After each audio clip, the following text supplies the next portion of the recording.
Hello, good morning दोस्तों। आप सभी का स्वागत है हमारे एक नए वीडियो में। देखिए दोस्तों, आज हम इस वीडियो में बीपीएससी 133 तुलनात्मक सरकार और राजनीति में चैप्टर नंबर 6 या आपका यूनिट नंबर हम 6 देंगे, जिसमें हम देखेंगे एकात्मक और संघात्मक शासन प्रणालियाँ जो होती हैं, यानी हम यहाँ पर देखेंगे फेडरल और यूनाइटेड जो सिस्टम होता है उसका हम उसमें जो देखेंगे हमारा मोस्ट इंपॉर्टेंट क्वेश्चन रहेगा। ध्यान से सुनिएगा, मैं क्वेश्चन और पूरा फॉर्मेट लिखा हुआ है, ठीक है।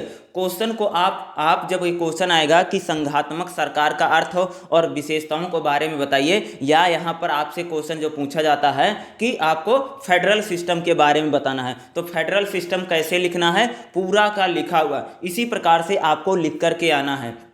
और एक बात बोलूँगा कि मेरी जितनी भी क्लासेस होती हैं उसमें जो मैं बोलता हूँ उस पर आप लोग ज़्यादा से ज़्यादा सुना करो, क्योंकि मैं लिख कम पाता हूँ, बोलता ज़्यादा हूँ। इसीलिए जितने भी मेरी क्लासें होती है लेक्चर वीडियो होता है, तो आप मेरे लेक्चर पर ज़रूर ध्यान दिया करो। और इसमें जो लिखा हुआ है इसी प्रकार से आपका जब एग्जाम में क्वेश्चन आएगा तो इसी प्रकार से आपको हेडिंग बना करके लिखनी है। जब आप इस प्रकार से हेडिंग बना करके लिखेंगे तो आपको एग्जाम में अधिक से अधिक मार्क्स या आपको ज़्यादा से ज़्यादा नंबर मिलने की संभावना रहेगी। तो चलिए देखते हैं कि हमारा क्वेश्चन क्या रहेगा यूनिट नंबर 6 और चैप्टर नंबर 6 का जो हमारा पहला क्वेश्चन है, संघात्मक सरकार का अर्थ और विशेषताओं का वर्णन कीजिए। तो किसी भी क्वेश्चन को लिखने से पहले हम क्या लिखते हैं कि उसकी भूमिका लिखेंगे। चाहे आप संघात्मक सरकार का अर्थ लिख सकते हो या उसकी भूमिका लिख सकते हो। जैसे यहाँ पर लिखा गया है, इसको आप संघात्मक सरकार का अर्थ या आप इसको भूमिका के रूप में भी लिख सकते हैं। देखो, संघात्मक सरकार वह शासन प्रणाली है जिसमें दोहरी शासन प्रणाली होती है।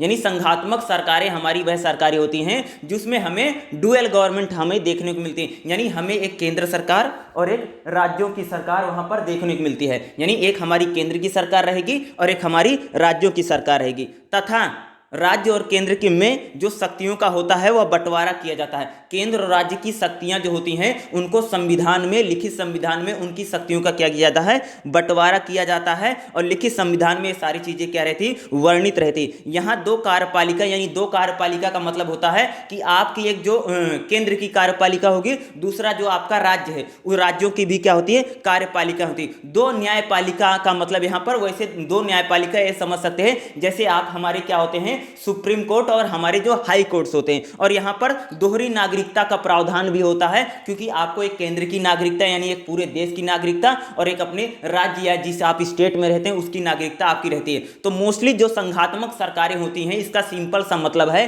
कि एक पूरा देश है ना, ठीक है। जैसे हमारा पूरा भारत है, भारत में संघात्मक शासन प्रणाली को अपनाया गया है। यानी हमारे यहां पर क्या है, फेडरल सिस्टम है। और हमारा जो फेडरल सिस्टम है वो चीज इंगित करता है कि हमारे पूरे देश में एक सरकार है। जैसे आपने देखा कि मोदी जी की सरकार है, आपने देखा होगा कि एक हमारी केंद्र की सरकार है, नरेंद्र मोदी जी की सरकार है। उसी प्रकार से अगर आप देखोगे तो हमारे राज्यों में जैसे बिहार है, यूपी है, झारखंड है, हरियाणा है, पंजाब है, दिल्ली है या राजस्थान है या हमारे अन्य प्रदेश हैं, तमिलनाडु है, उड़ीसा है, झारखंड, यहाँ पर भी हमारी क्या होती हैं, राज्य सरकारें होती। यानी कह सकते हैं कि संघात्मक शासन प्रणाली में हमें दो सरकारें देखने को मिलती है, एक राज्य सरकार होती है और एक केंद्र की सरकार। दोनों क्या करती, दो सरकारें होती है। यानी इसीलिए कहते हैं इसको द्वैत शासन, यानी दो शासन चलता है, दो शासन, डुअल सरकार। और इसमें जो होता है आप देखेंगे कि केंद्र और राज्य में शक्तियों का बंटवारा किया जाता है। यानी आप इसमें कहेंगे लिखित संविधान होता। कैसा होता है दोस्तों, लिखित संविधान तथा कठोर संविधान को भी बोला जाता है। लिखित और कठोर इसलिए रखा जाता है कि मान लीजिए आज अगर किसी केंद्र में सरकार है तो वह राज्यों की शक्तियों में दखलंदाजी न करे या राज्य केंद्र की शक्तियों में दखलंदाजी न करे। इसीलिए संविधान में क्या किया जाता है कि शक्तियों का बंटवारा किया जाता है। जैसे आपने सुना होगा ना कि हमारे देश में क्या है, एक राज्य सूची है, एक केंद्र सूची है, एक समवर्ती सूची है। जैसे हमारे जो राज्य होते हैं वह राज्य जो होगा वो हमारे राज्य सूची पर जो विषय है उस पर कानून बनाएगा। जो हमारी केंद्र सरकार है केंद्र सूची के विषय पर अपने कानून बनाएगी। जो समवर्ती सूची होती है, समवर्ती सूची पर केंद्र और राज्य दोनों नियम और कानून बनाते हैं। अगर कोई विशेष टकराव होता है तो उस स्थिति में जो केंद्र सरकार के नियम कानून रहेंगे वह वह सार्वमान्य होगा। दूसरा, यहाँ पर एक न्यायपालिका का भी गठन किया जाता है और न्यायपालिका स्वतंत्र रूप से काम करती है। यानी कह सकते हो कि संघात्मक शासन प्रणाली का मतलब होता है किसी देश में एक केंद्र सरकार होती है, फिर जो उसके राज्य होते हैं 5-6 अलग अलग जो राज्य होंगे उन राज्य सरकारें भी होती हैं, और राज्य सरकारों को जो शक्तियां मिलती हैं वह सीधे संविधान से मिलती हैं, और राज्य सरकारें और केंद्र सरकारें दोनों इंडिपेंडेंट रहती, दोनों स्वतंत्र रूप से अपने अपने कार्य क्षेत्र में कार्यों को करती रहती। अब हम देखेंगे संघात्मक सरकार की परिभाषा। ठीक है, कई सारे हमारे पॉलिटिकल साइंस के थिंकर हैं, उन्होंने परिभाषाएं दी हैं। जैसे पहले हमारे पॉलिटिकल साइंस के थिंकर हैं हैमिल्टन के अनुसार संघात्मक शासन राज्यों का एक समुदाय है। यानी संघात्मक शासन में क्या देखते हैं कि उसमें जो राज्य होते हैं उनका एक समुदाय यानी उनका एक ग्रुप होता है, और जो एक नए राज्य का निर्माण करता है। जैसे आप कह सकते हैं कि हमारे जैसे राज्य हैं, जैसे हमारा हरियाणा है, पंजाब है, दिल्ली है, राजस्थान है, यूपी है, बिहार है, झारखंड है, उड़ीसा है, ये हमारे जो राज्य हैं, इन राज्यों ने मिलकर क्या किया है, एक सरकार का गठन किया, यानी केंद्र सरकार। ये हमारी जो राज्य सरकारें हैं, इन राज्य सरकारों ने हमारे लिए क्या, एक नए राज्य का गठन किया, जिसमें उस पर क्या है, हमारी केंद्र की सरकार यानी मोदी जी की सरकार है। आप देखो कि राज्यों में भी अलग अलग हमारे, यानी कह सकते हैं राज्य एक ग्रुप के रूप में होते हैं, एक संगठन के रूप में रहते हैं, और एक अपने लिए स्वतंत्र पूर्वक एक बड़ी शक्ति या बड़ी सरकार का गठन करते हैं, जो हमसे हम केंद्र सरकार कहते हैं। अगला, मेंटेस्क्यू क्या कहते हैं, इसको ध्यान से सुनिएगा। संघात्मक सरकार एक ऐसा समझौता है जिसके द्वारा बहुत से एक जैसे बड़े राज्य एक सदस्य बनने की सहमति, यानी कह सकते हैं संघात्मक सरकार एक समझौता होता है। क्या होता है, संघात्मक सरकार एक समझौता होता है, या कह सकते हैं एक संधि या एक ट्रीटी होती है, जिसके तहत छोटे छोटे राज्य मिलकर के एक अपने लिए केंद्र सरकार या कह सकते हैं एक एकीकृत सरकार, एक ऐसी सरकार का गठन करते हैं जो उनके लिए ऊपर रहती है और नीचे वह काम करते हैं। यानी ये जिसमें जो संघात्मक सरकार में जो राज्य होते हैं वह एक गठबंधन, एक संधि और एक कॉन्ट्रैक्ट के तहत जुड़े होते हैं, उनके लिए केंद्र सरकार रहती है जो उनके लिए कामों को देखती है। अगले जो हमारे विचारक हैं उनका नाम है डाइसी।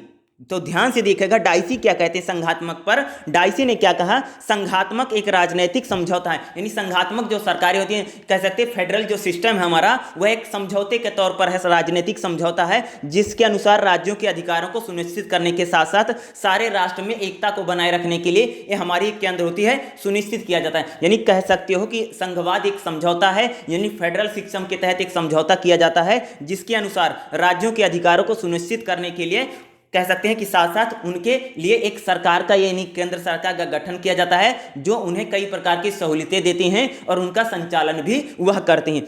अगला जो हमारा, आप फिर यहाँ पर क्या लिखेंगे, हेडिंग लिखेंगे, संघात्मक सरकार की विशेषताएं, यानी जो हमारी संघात्मक शासन प्रणाली है, यानी जो हमारा फेडरल सिस्टम है, उस फेडरल सिस्टम में क्या क्या विशेषताएं हैं, क्या क्या खासियत है। तो पहली उसमें हमें क्या देखने को मिलता है, संघात्मक शासन में आप लिखेंगे कि शक्तियों का बंटवारा किया जाता है। ठीक है, संघात्मक सरकार में देखेंगे केंद्र और राज्य की शक्तियों को अलग अलग रूप से विभाजित किया जाता है और इन शक्तियों का वर्णन संविधान में किया जाता है। देखो, केंद्र और राज्य की जो शक्तियां होती हैं, उन शक्तियों का हम क्या करते हैं, बंटवारा करते हैं, और केंद्र और राज्य की शक्तियों को क्या करते हैं, हम अलग अलग रखते हैं, ताकि केंद्र अलग कार्य करे और राज्य अलग कार्य करे। कोई भी एक दूसरे के कार्य क्षेत्र में जाकर के इंटरफेयर ना करे, एक दूसरे को किसी प्रकार से ना करे। केंद्र व राज्य सरकारों के बीच शक्तियों का बंटवारा इसलिए भी किया जाता है कि वह एक दूसरे के, यदि शक्तियों का विभाजन न किया जाएगा तो वह संघात्मक शासन में विफल, यानी अगर हम केंद्र और राज्य के सरकार की जो शक्तियां हैं उसमें अगर हम बंटवारा नहीं करेंगे तो केंद्र और राज्य हमेशा लड़ाई करते रहेंगे और ये पता ही नहीं चलेगा, कभी केंद्र किसी पर नियम बनाए, कभी राज्य पर नियम, यानी केंद्र और राज्य हमेशा लड़ते झगड़ते रहेंगे। इसलिए क्या होता है कि संविधान लिखित और यहाँ पर कठोर रखा जाता है कि केंद्र सरकार अपना काम करे, राज्य सरकार अपना काम करे, और संविधान में केंद्र और राज्य की शक्तियों का बंटवारा किया जाता है। जैसे मैंने आपको बताया कि केंद्र सूची, राज्य सूची और समवर्ती सूची में अलग अलग विषयों को रखा जाता है, जिसमें केंद्र और राज्य अपने अपने विषय के अकॉर्डिंग उस पर कानून बनाते हैं और उनके द्वारा काम किया जाता है। अगला क्या होता है, लिखित और कठोर संविधान रखा जाता है। अगला जो संघात्मक शासन की जो मूल विशेषता उसको क्या बोला जाता है, यहां पर लिखित और कठोर संविधान होता है। लिखित संविधान, कठोर संविधान इसलिए रखा जाता है, थोड़ा ध्यान दीजिएगा कि मान लीजिए कि एक फादर हैं, उनके क्या है, 2 बच्चे हैं, तो 2 बच्चे होंगे तो उनको क्या करनी पड़ेगी भैया, वसीयत लिखनी पड़ेगी।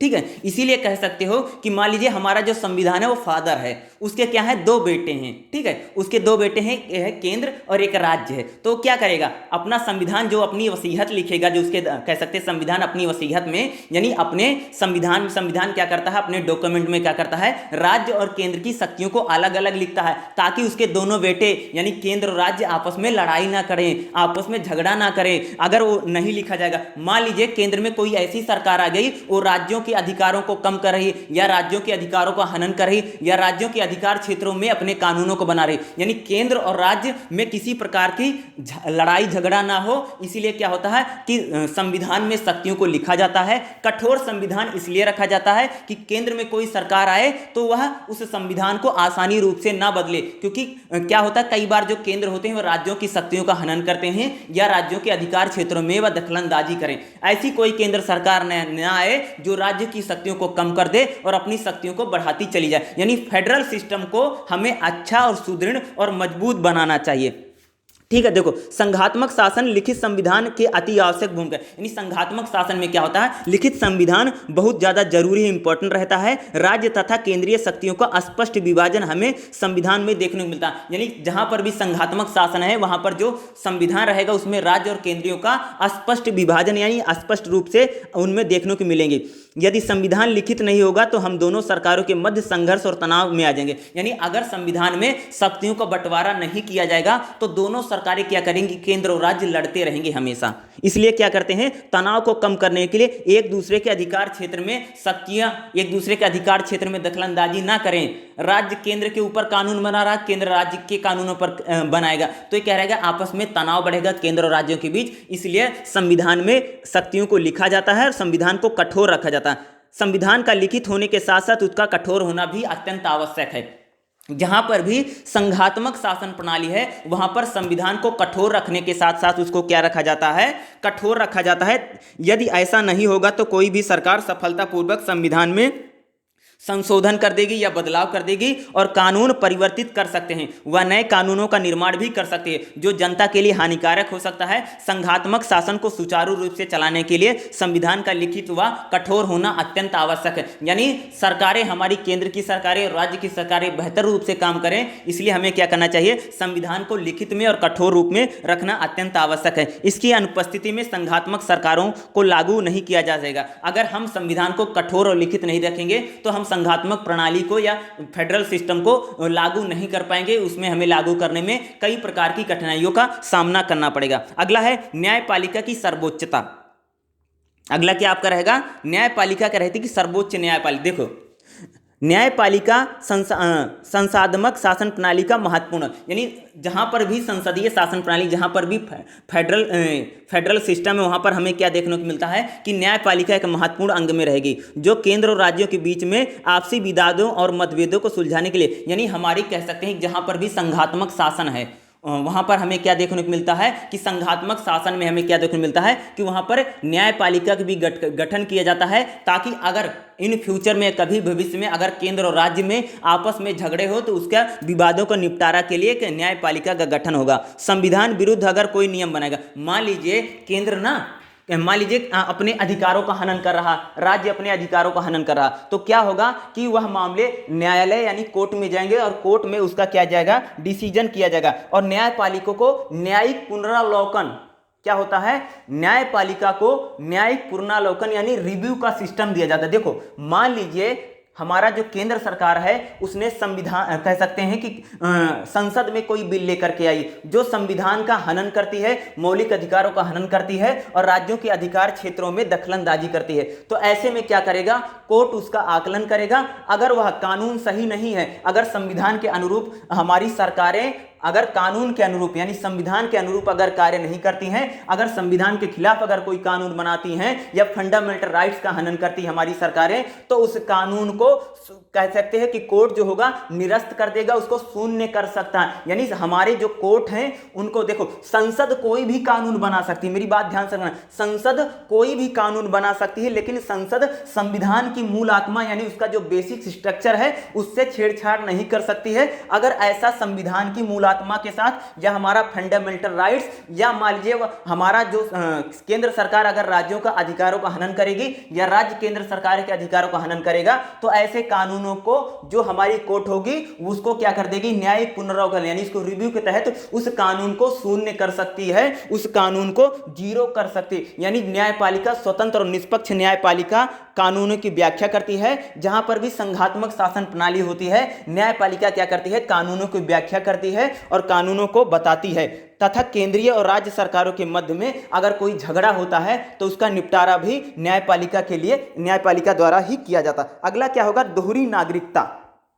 अगला जो आपका रहेगा क्या, मोस्ट इंपॉर्टेंट रहेगा दोहरी नागरिकता। देखो क्या होता, जहां पर भी संघात्मक शासन प्रणाली है, ठीक है, देखो जहां पर भी संघात्मक शासन प्रणाली है, आप कह सकते हो फेडरल सिस्टम है, वहां पर दोहरी नागरिकता रहेगी। और मैं दोहरी नागरिकता की एग्जांपल आपको अमेरिका से दूंगा, ठीक है। देखो अमेरिका में आप क्या देखोगे, वहां पर क्या है कि वहां पर उन्होंने जो प्रणाली को अपनाया है एकात्मक है, ठीक है, एकात्मक तो अपना रखा, लेकिन संघात्मक का जो गुण है अमेरिका में अगर देखोगे तो वहां अमेरिका का जो नागरिक है वो क्या होता, अमेरिका का निवासी है और वहां के जो राज्य हैं जैसे कैलिफोर्निया है या कैसे जो अलग वहां पर अलग अलग राज्य हैं उन राज्यों का भी नागरिक होगा। यानी जहां पर भी संघात्मक शासन प्रणाली है वहां पर जो व्यक्ति होता है वह राज्य का भी, वो देश का भी निवासी यानी केंद्र सरकार का भी निवासी है और उसके जो राज्य सरकारें होती हैं उनके द्वारा भी उसको नागरिकता दी जाती है। लेकिन एक चीज अगर ध्यान दीजिएगा, आपको एक मन में जरूर आएगा कि भारत में संघात्मक शासन है, ठीक है, हमारे देश में क्या है, संघात्मक शासन हमने ले रखा है, लेकिन संघात्मक शासन कहता है कि दोहरी नागरिकता होगी, लेकिन भारत में दोहरी नागरिकता तो है नहीं।